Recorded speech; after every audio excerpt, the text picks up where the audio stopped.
Student solution.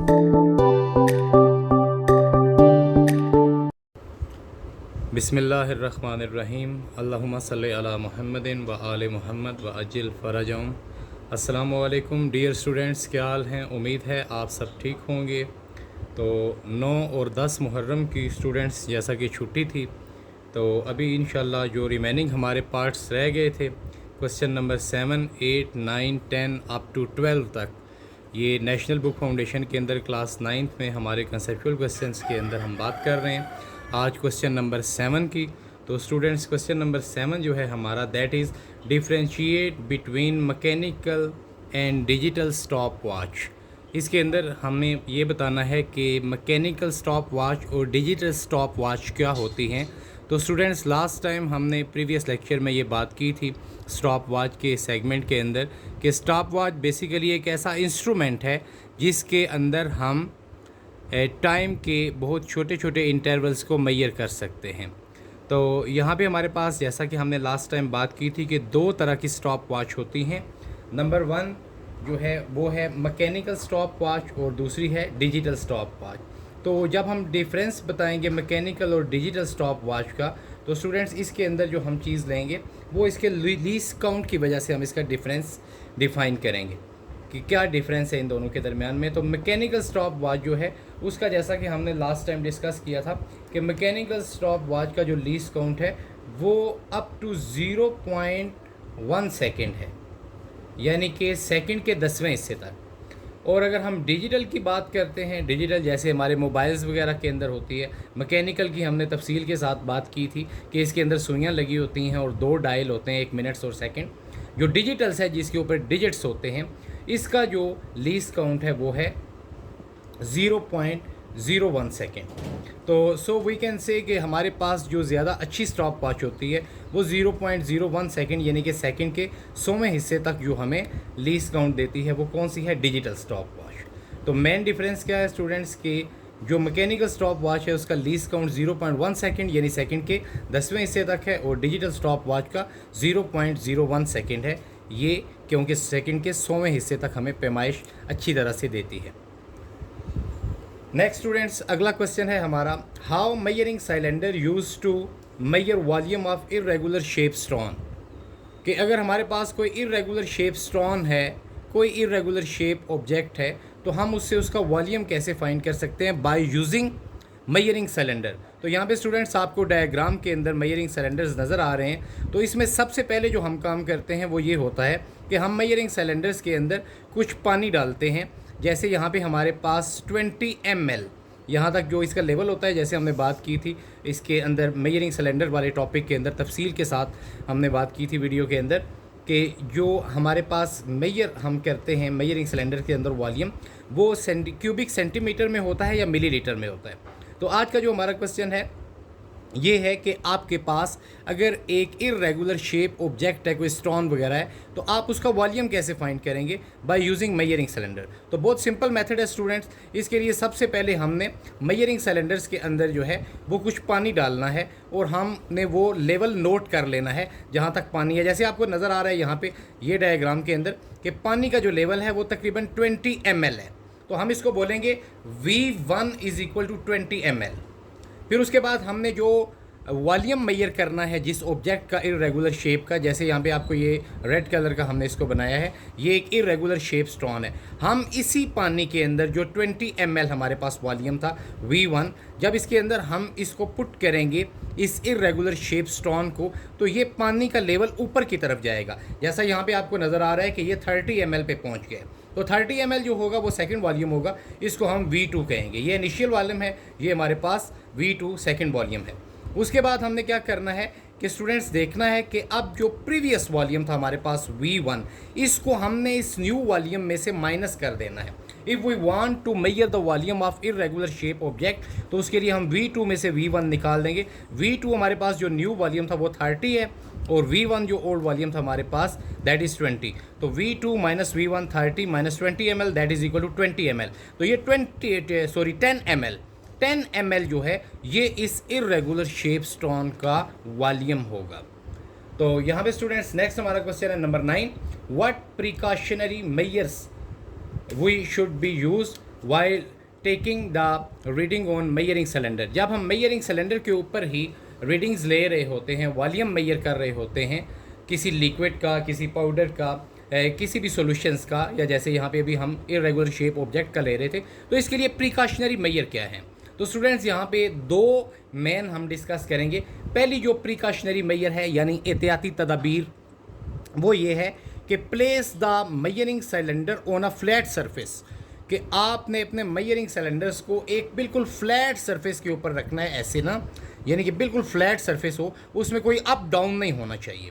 Question number 9 जो है students, इसके अंदर हम बताने जा रहे हैं कि क्या एहतियाती तदाबीर हमें अपनानी होगी जब हम मेजरिंग सिलेंडर से रीडिंग्स ले रहे हैं, वॉल्यूम ले रहे हैं। तो पहली क्या है स्टूडेंट्स कि जो आपका मेजरिंग सिलेंडर है इसको आपने बिल्कुल एक फ्लैट लेवल सरफेस के ऊपर रखना है, क्योंकि अगर वो उसमें अप डाउन होगा तो ये जो मिनिस्कस आपको नज़र आ रहा है, ये जो लेवल नज़र आ रहा है, इसके अंदर फिर जो है वो आपको रीडिंग में मिस्टेक हो सकती है।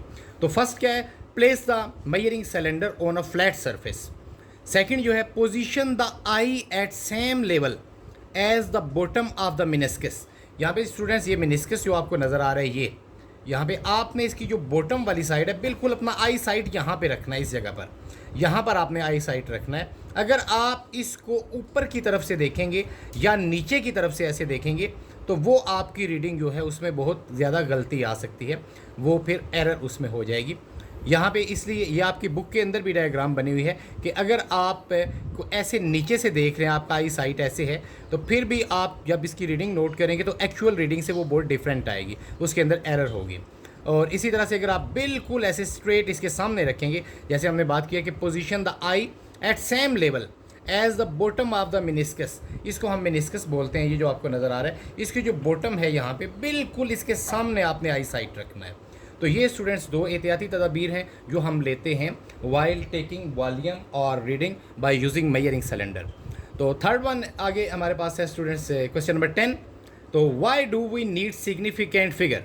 अच्छा, यहाँ पे आपको नज़र आ रहे हैं कि मैंने जो है वो आगे डॉट डाले हुए हैं, क्योंकि बोर्ड के ऊपर थोड़ी सी जगह कम थी, तो इसलिए मैंने वो क्वेश्चन, आप न्यू बुक हम ले रहे हैं नेशनल बुक फाउंडेशन की, जो न्यू बुक है आपकी, उसके अंदर से ये क्वेश्चन लिखे हुए हैं, बिल्कुल सेम वही क्वेश्चन है जो आपको कंसेप्चुअल दिए गए हैं एक्सरसाइज के अंदर। तो यहाँ पे ये क्वेश्चन मैंने पूरा नहीं लिखा, ये क्वेश्चन ये है कि why do we need significant figure, जैसा कि इसके ऊपर था प्रिकॉशनरी मेजर। तो स्टूडेंट्स अब हम बात करेंगे कि हमें सिग्निफिकेंट फिगर की क्यों ज़रूरत होती है किसी भी मेजरमेंट्स के अंदर। तो बिल्कुल हम टू द पॉइंट, क्योंकि हम कंसेप्चुअल क्वेश्चन को स्टडी कर रहे हैं, तो इसके अंदर कोई लंबी बात नहीं आपने करनी है, टू द पॉइंट बात करनी है।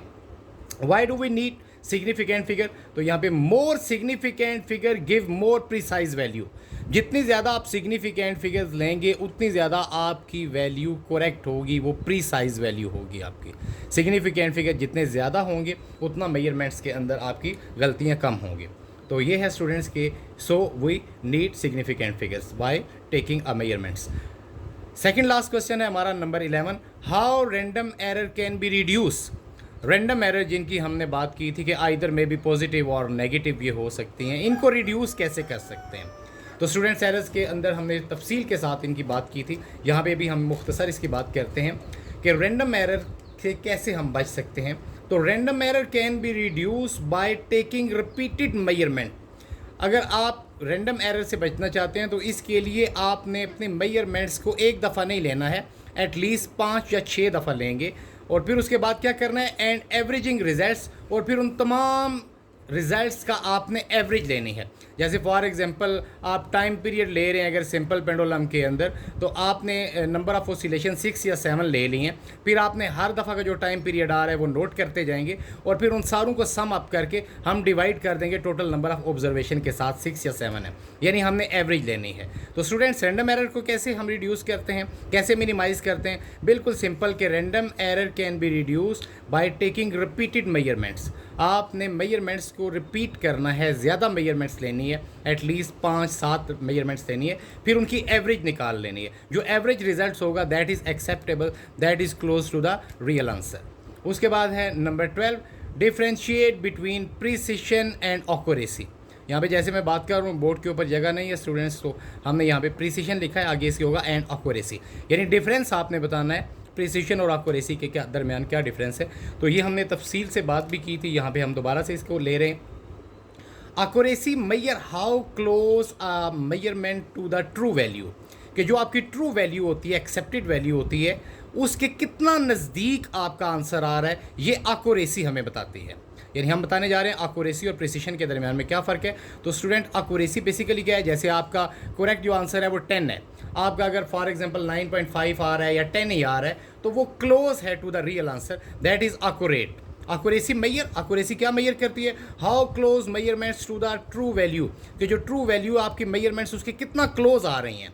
लेकिन ऑन द अदर हैंड अगर हम बात करें प्रिसिशन की, तो while precision show how close results are to one another, वो ये शो करती है कि वो रिजल्ट्स आपस में कितने क्लोज आ रहे हैं। जैसे फॉर एग्जांपल हमने 6 या 7 मेजरमेंट्स लिए और हमारा एक्चुअल जो रिजल्ट्स था फॉर एग्जांपल वो 10 ml है, लेकिन वो जो हमारे रिजल्ट्स आ रहे हैं रिपीटेड में वो 6 है, 7 है, 8 है। अब देखें 6, 7, 8 जो है आपस में क्लोज हैं, तो ये हम कहेंगे कि ये वैल्यू जो है प्रीसाइज होगी। लेकिन इसके अंदर जो बार बार वैल्यू रिपीट होगी वो फिर हम कहेंगे कि ये प्रीसाइज वैल्यू है। तो स्टूडेंट्स, एक्यूरेसी के अंदर और क्या प्रिसिशन के अंदर जब हम डिफरेंस लेते हैं, तो एक्यूरेसी का मतलब होता है कि आपका मेजरमेंट रियल मेजरमेंट के कितना क्लोज है, उसको हम एक्यूरेसी बोलते हैं। और उसके अलावा जो रिजल्ट्स आपस में क्लोज आते हैं उनको हम प्रिसिशंस बोलते हैं, उसको प्रीसाइज वैल्यू बोलते हैं और इस टर्म को हम प्रिसिशंस कहते हैं। उम्मीद है स्टूडेंट्स कंसेप्चुअल क्वेश्चंस हमारे ख़त्म हो गए हैं सारे, इंशाल्लाह आपको समझ आए होंगे। बाकी फिर भी इसमें कोई एरर्स है आप कमेंट बॉक्स में ज़रूर हमें बताएं। Thanks for watching. नेक्स्ट इंशाल्लाह वीडियो के अंदर हम बात करेंगे न्यूमेरिकल प्रॉब्लम्स की। तब तक के लिए अल्लाह हाफिज़। Thanks for watching.